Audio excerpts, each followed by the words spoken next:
Hi, everybody. Looks like we have about 8 people on. I'll give it a couple minutes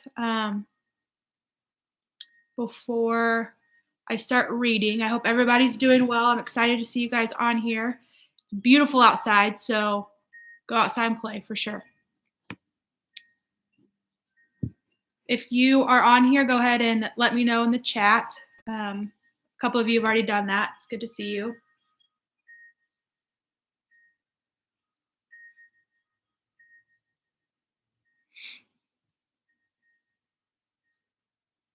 Give it about 2 minutes and then I'll start. You guys can just sit tight for me.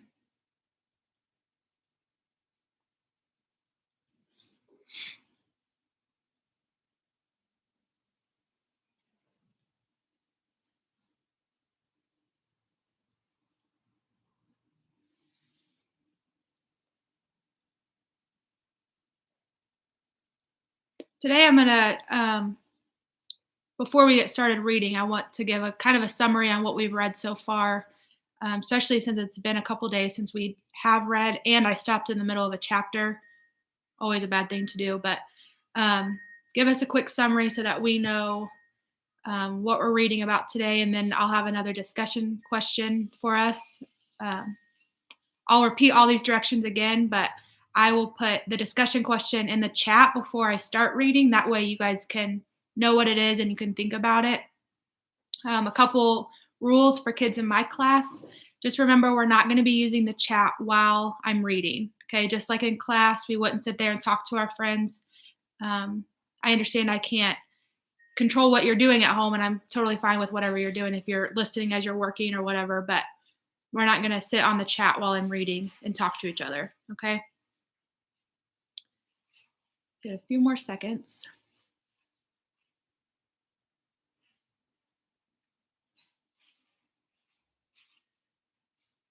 All right, we'll go ahead and get started. So to just review, we started chapter 5 last time we read on Wednesday.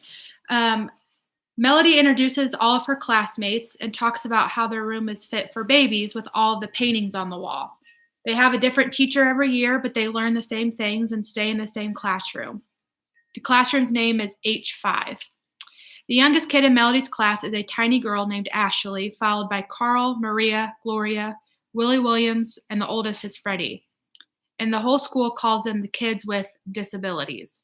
Every year, their teacher will reach into the closet and take 3 large yellowing foam balls and puts them together to make a stupid 6-foot snowman, who everyone but Maria hates.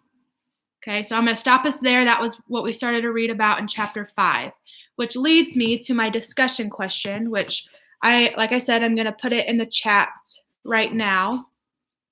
I do not want you to answer it yet. It's just something to think about as we're reading so that you know what I'm going to ask at the very end. Okay. That didn't go like we planned. Hang on just a second.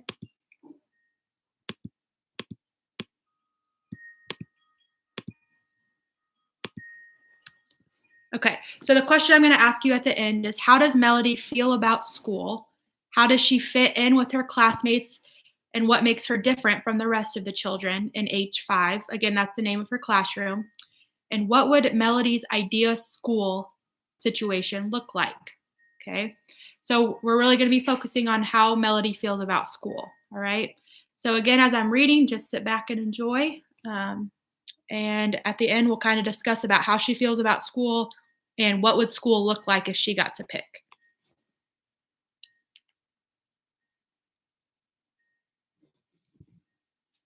All right. Every Christmas, they make the kids in H5 decorate a stupid 6-foot styrofoam snowman. I don't know what the children in the regular classrooms get to do, but I know it's close to holiday time when whatever teacher we have that year pulls this thing out of the closet. Miss Hyatt, the kindergarten teacher, loved that messed up snowman, just 3 huge balls of yellowing styrofoam stuck together with pins and pipes. "Let's decorate, children," she said in her squeaky and annoying voice. "We're going to place decorations with Velcro or toothpicks or glue, whatever works on Sydney, our H5 holiday snowman." I don't know how the old snowman was at that point, but poor Sydney could not stand up straight. It leaned like a drunk who had needed the wall to hold it up. Miss Hyatt gave us green snowflakes. Green, and we were the dumb kids. I guess we weren't supposed to care. Brown garland, stars in purple and pink. Do you like the snowman, Ashley? Miss Hyatt asked her. It's almost impossible for Ashley to communicate because her body is so tight. Her talking board is just two words on it, yes and no. She turned her head slightly to the left for no. I bet she wished she could knock the thing down.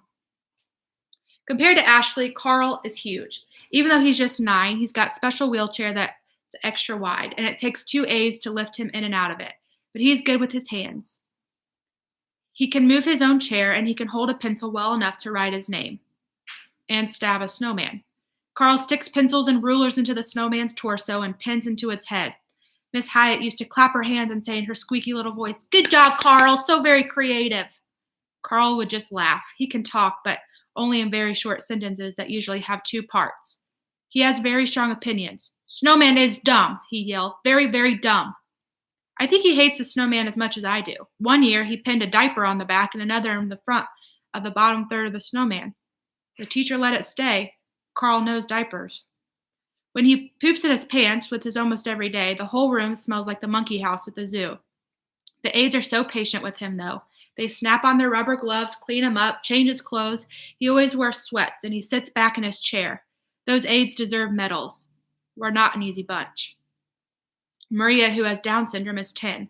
She loves Christmas and Easter and Valentine's Day and Earth Day. It doesn't matter. If it's a holiday, Maria's ready to celebrate. She's wide around the middle, a little like our snowman, but Maria talks all the time. She's fun to be around, even though she insists on calling me Melly Belly. Every year when it's time to bring out the ancient snowman, Maria jumps and cheers with real excitement. I'm pretty sure she's the only kid in our class who truly likes it. "It's time for Sydney the snowman," she gasped. "Can I put his hat on? Please, please, can I give him my red scarf? Sydney will love my red scarf." Miss Hyatt and every teacher after her always lets Maria take charge of the green paper cutout candy canes and the purple striped stars cut from the wrapping paper. Maria kisses each decoration before attaching it with Velcro to the snowman. She hugs Sydney each afternoon before she goes home, and she cries when it's time to put Sydney away each year. Even though she has trouble figuring out complicated stuff, Maria understands people and how they feel. "Why are you sad today, Melly Belly?" she asked me one morning a couple years ago. How could she have known that my goldfish had died the day before? I let her give me a big hug, and I felt better.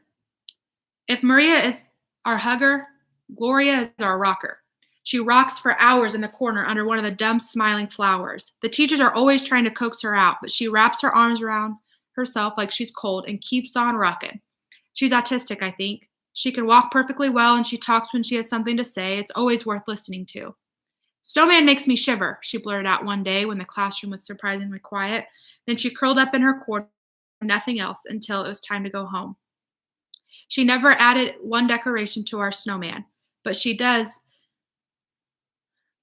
under that doesn't make sense. Does undercurl and seem to relax when a teacher puts on a CD of holiday music. Willie Williams, yes, that's his real name, is 11. I'm not sure what his diagnosis is. He yodels, like one of the Swiss people on a mountain climbing commercial. He makes other noises too, whistles and grunts and shrieks. He's never ever quiet and never completely still. I sometimes wonder if he makes all those noises and movements in his sleep.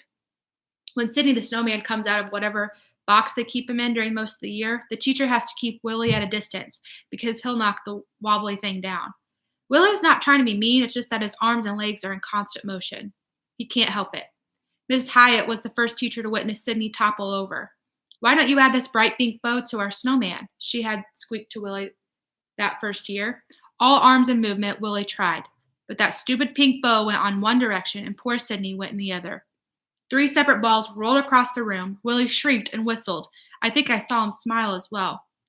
Now, if Mrs. Hyatt had given Willie a baseball to glue to the snowman, it would have been placed more carefully.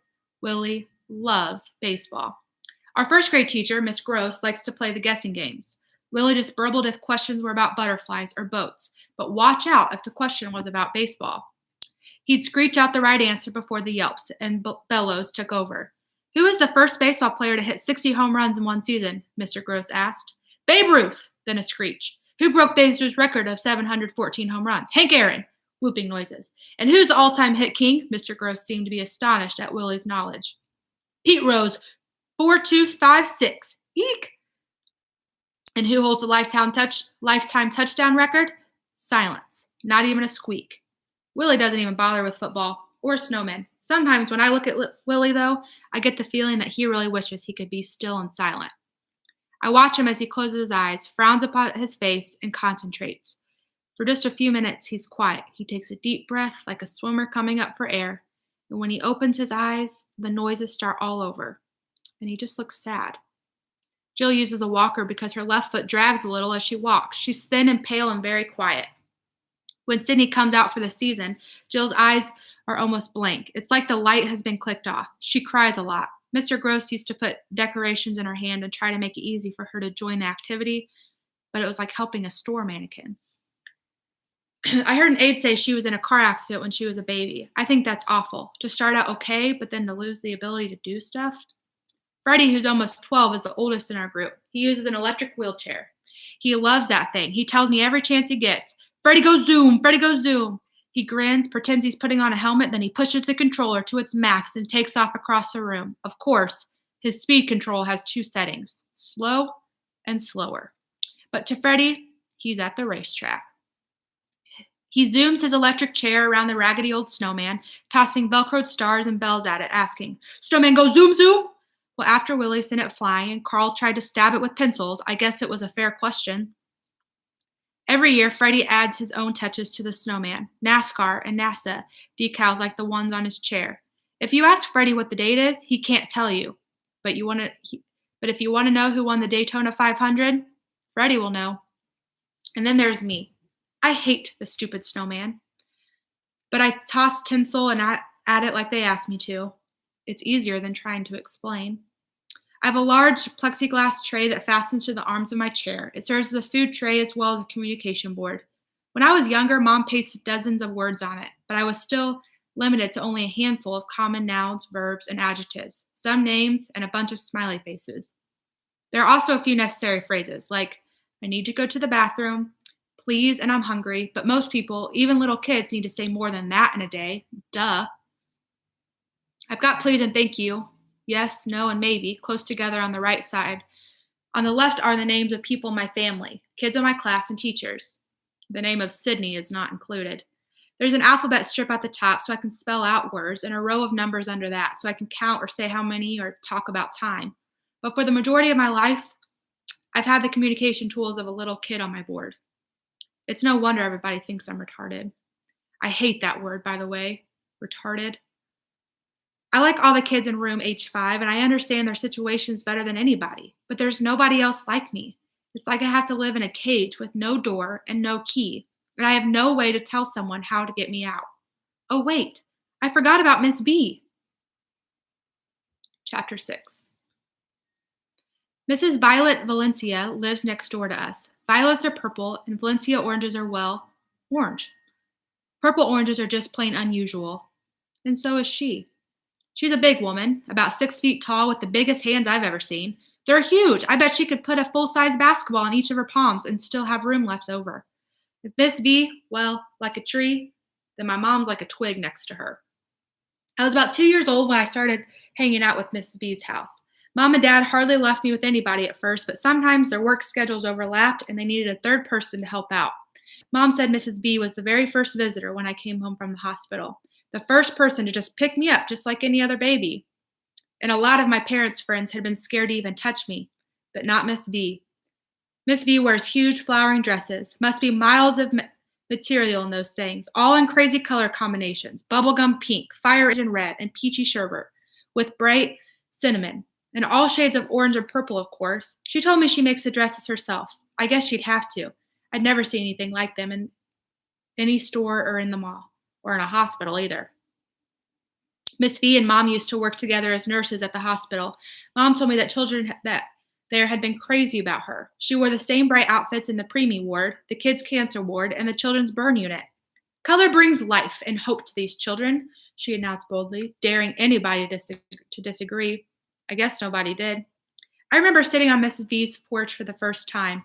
Mom and Dad looked concerned, but Miss V held me tightly and bounced me on her knees. She must have hidden a microphone under the flowing clothes. She had one of those voices that can make anybody shut up, turn, and listen. Of course I'll watch Melody, she said with certainty. Well, Melody is, you know, really special, Dad said hesitantly. All kids are special, Miss V had replied with authority, but this one has hidden superpowers. I'd love to help her find them. We can't possibly pay you for what this is worth to us, Dad began. Miss V had shrugged and said with a smile, I appreciate whatever you can give me. My dad looked sheepish. Well, thanks, and I'll get that rant finished this weekend. I just need to make one more trip to the lumberyard. Now that will be a big help, Miss V had said with a nod. Melody can be a handful, Mom had warned. Miss V lifted me into the air. I've got big hands. We want her to reach her highest potential, Dad added. Oh, gag me, Miss V said, startling him. Don't be bogged down with all those touchy-feely words and phrases you read in books on disabled kids. Melody is a child who can learn, and will learn, if she sticks with me. Dad looked embarrassed, but then he grinned. Bring her back in 20 years. You'll have her back by supper time. So most workdays I'd end up at Miss V's place for a couple of hours until Mom and Dad could get home. When I got older, I went over to Miss V's every afternoon after school. I don't know how much they paid her, but it couldn't have been enough. From the very beginning, Miss V gave me no sympathy. Instead of sitting me on the special little chair with my parents had bought for me, they plopped me on my back in the middle of the floor on a large, soft quilt. The first time she did that, I looked up at her like she was crazy. I cried. I screeched. She ignored me, walked away, and flipped on her CD player. Loud marching band music blared through the room. I liked it. Then she came back to put my favorite toy, a rubber monkey, a few inches from my head. I wanted that monkey. It squeaked when you touched it, but it may as well have been a million miles away. I was on my back, stuck like a turtle. I screamed louder. Miss V sat down on the quilt. Turn over, Melody, she said quietly. Sometimes she could make her voice really soft. I was so shocked I stopped yelling. I couldn't turn over. Didn't she know that? Was she nuts? She wiped my nose with a tissue. You can turn yourself over, Melody. I know you understand every word I say to you, and I know you can do this. Now roll. Actually, I never bothered to try very hard to roll anywhere. I'd fallen off the sofa a couple times and it hurt, so I usually just waited for Mom or Dad to move me to a comfortable position. Look at how you're laying. You're already on your side, halfway there. Use all that screaming and hollering energy you've got to take you to another position. Toss your right arm over and concentrate. So I did. I strained, I reached, I tried so hard. I farted. Miss V cracked up, but slowly, I felt my body rolling to the right. And then, unbelievably, plop. I was on my stomach. I was so proud of myself. I screeched. I told you, Miss V said, victory in her voice. Now go get that monkey. I knew better than to protest, so I reached for it. The monkey was now only 2 inches from my hand. I tried to scoot. My legs kept doing the opposite of what my head wanted them to do. I wiggled. I grabbed a fistful of the quilt and pulled. The monkey got closer. You're a smart little cookie, Miss V told me. I gave the quilt another tug, and finally, gradually, I had the monkey in my hand. I clutched it and squeaked as if they were glad to see me. I grinned, and I made it squeak again and again. After that workout, you must be hungry, she said. She fed me a vanilla milkshake first, then my vegetables and noodles. Miss V always serves dessert first. And I always eat my food, the healthy part and the yummy part. It's our secret. Miss V is the only person who lets me drink soda, Coke, Sprite. I love the noise tickling blurp. Mom and Dad mostly give me milk and juice. Mellow Yellow is my favorite. Miss V even started calling me that. At Miss V's house, I learned to scoot and then to crawl. I never won a baby crawling contest, but by the time I was 3, I learned to get across the room. She made me figure out how to flip myself over from front to back and front to back again, back to front again. She was tough on me. She let me fall out of my wheelchair onto pillows so I could learn how to best catch myself. Suppose somebody forgets to fasten that seatbelt of yours, she said in that voice that sounded like she was true and guttural. You never know what to do, or you'll just bust your head wide open. I didn't want a busted head, so we practiced. She'd send me back home, tell Mom I had a good dinner and a good poop. I'd have no idea why parents think that's so important, then wink at me. I like to think it's our secret mission. Once I started school, however, I discovered I had much bigger problems just falling out of my wheelchair. I needed words. How was I supposed to learn anything if I couldn't talk? How was I supposed to answer questions? One afternoon after school, after a snack of ice cream with caramel sauce, she flipped through the cable channels and stopped at a documentary about some guy named Stephen Hawking. Now, I'm interested in almost anything that has a wheelchair in it. Duh. I even like Jerry Lewis Telethon. Turns out Stephen Hawking has something called ALS, and he can't walk or talk, and he's probably the smartest man in the world, and everybody knows it. That is so cool. I bet he gets really frustrated sometimes. After the show went off, I got real quiet. He's like you, sort of, isn't he? Miss V asked. I pointed to yes on my board, then to no. I don't follow you, she scratched her head. I pointed to need on my board, then to read. Need, read. Need, read. I know you can read lots of words, Melody, Miss V said. I pointed again. More. I could feel tears coming. More, more, more. Melody, if you had to choose, which would you rather be able to do? Walk or talk? Talk, I pointed to my board. I hit the word again. Talk, talk, talk. I have so much to say. So Miss V made it her new mission to give me language. She ripped all the words off my communication board and started from scratch. She made new words smaller so more words could fit. Every single space on my talking board got filled with names and pictures of in my life, questions I might need to ask, and a big variety of nouns and verbs and adjectives, so I could actually compose something that looked like a sentence. I could ask, "Where's my book bag?" or say, "Happy birthday, Mom," just by pointing with my thumb. I have magic thumbs, by the way. They work perfectly. The rest of my body is sort of like a coat with buttons done up in the wrong holes, but my thumbs came out with no flaws, no glitches, just my thumbs. Go figure. Every time Miss V would add new words, I learned them quickly, used them in sentences, and was hungry for more. I wanted to read. So she made flashcards, pink for nouns, blue for verbs, green for adjectives. Let's see where we're at. We'll finish this chapter. Piles and piles of words I learned to read, little words like fish and dish and swish. I like rhyming words. They're easy to remember. It's like buy one, get the rest free, sales at the mall. I learned big words like caterpillar, mosquito, and words that follow crazy rules like knock and gnome.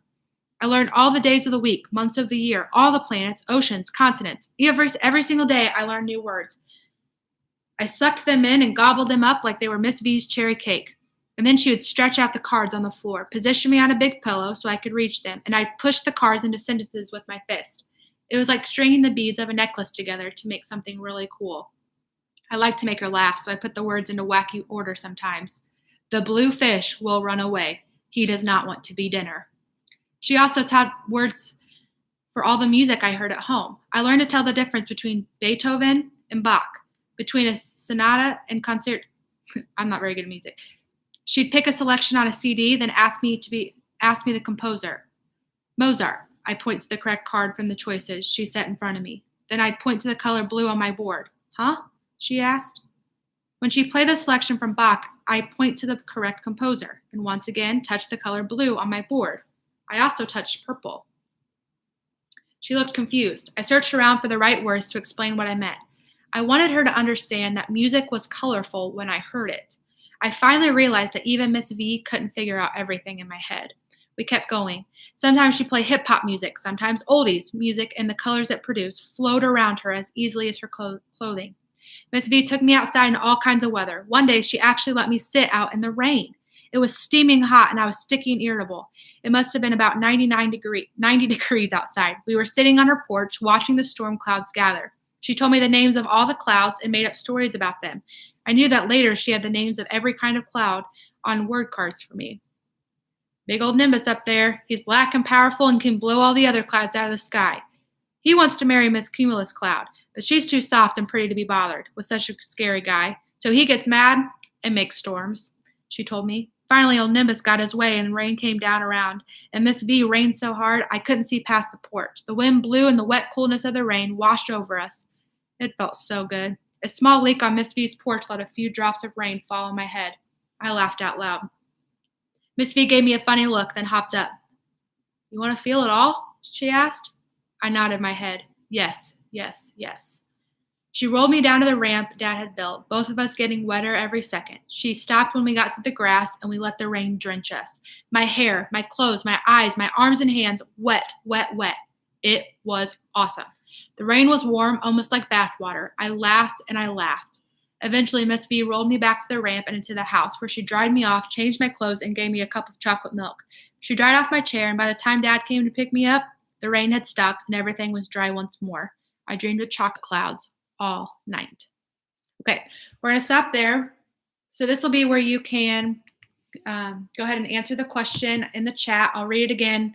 And if you want to go back to the chat, I typed it in there so that you should be able, or copied and pasted it in there so that you should be able to read it if that would be helpful. So, how does Melody feel about school?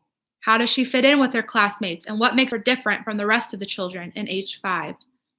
What would Melody's ideal school situation be? So, when you think about the comparison between Miss V and what she's teaching her compared to what she's learning at school, there's a big difference, right? So, when you think about that, how do you think Melody feels about going to school, and how does she fit in there, and what do you think would be different if she got to choose? So go ahead and put it in the chat, and I'll wait a couple minutes and then we'll be done here today.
Does everybody understand the question, or are we just typing? It's fine if you guys are typing away. I just want to make sure everybody's understanding the question and I didn't give a confusing one. So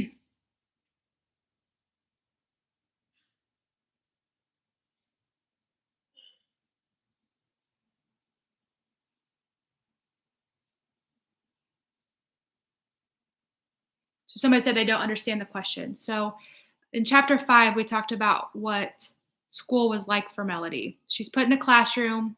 She's in the same classroom every year, different teachers, but they're learning the same information. Okay, they do this same snowman every Christmas. She's got kids that are like her in the fact that they have disabilities, but they don't think like her. And so, how do you think she feels about going to school?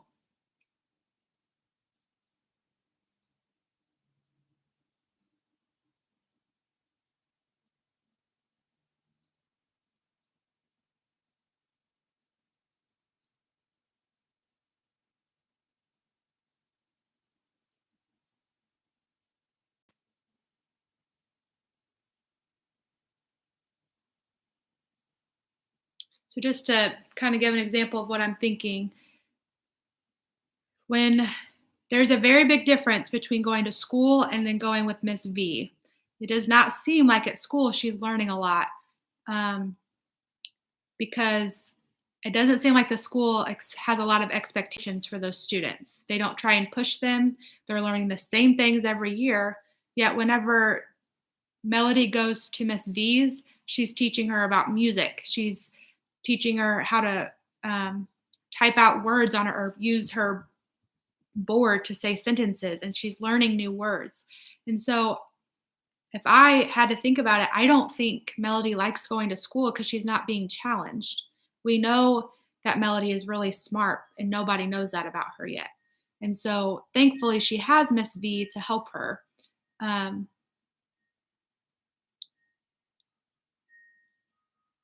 Yeah, and Miss Collins is on here. Hi, Miss Collins. She said she thinks she would feel better if they could find out how to help her and have a better conversation.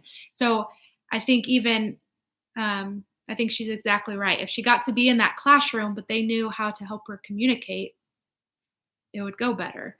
One of the students is saying that they would feel mad and angry being in that classroom. I think we all, even if we don't have the same disabilities, I think we would feel that same way. She's not able to show hey, I'm smarter than this. I can do more than what you guys are expecting me to do. So I said, Melody feels like she doesn't learn anything new each year because she learns the same stuff each year, but with a different teacher. Right. However, is Melody able to learn? Yes. Okay. Um, I think she doesn't like going. She just decides to be nice to everyone in her class, but I don't think they have much in common. She can't tell people anything, but that she's really smart. Right. So you guys are spot on. Okay. And we'll find out how she's able to grow and develop. I'm thankful for Mrs. V that she's able to see that she's able to do more than what her teacher in school thinks she can do. Think about that situation whenever Melody couldn't roll over yet.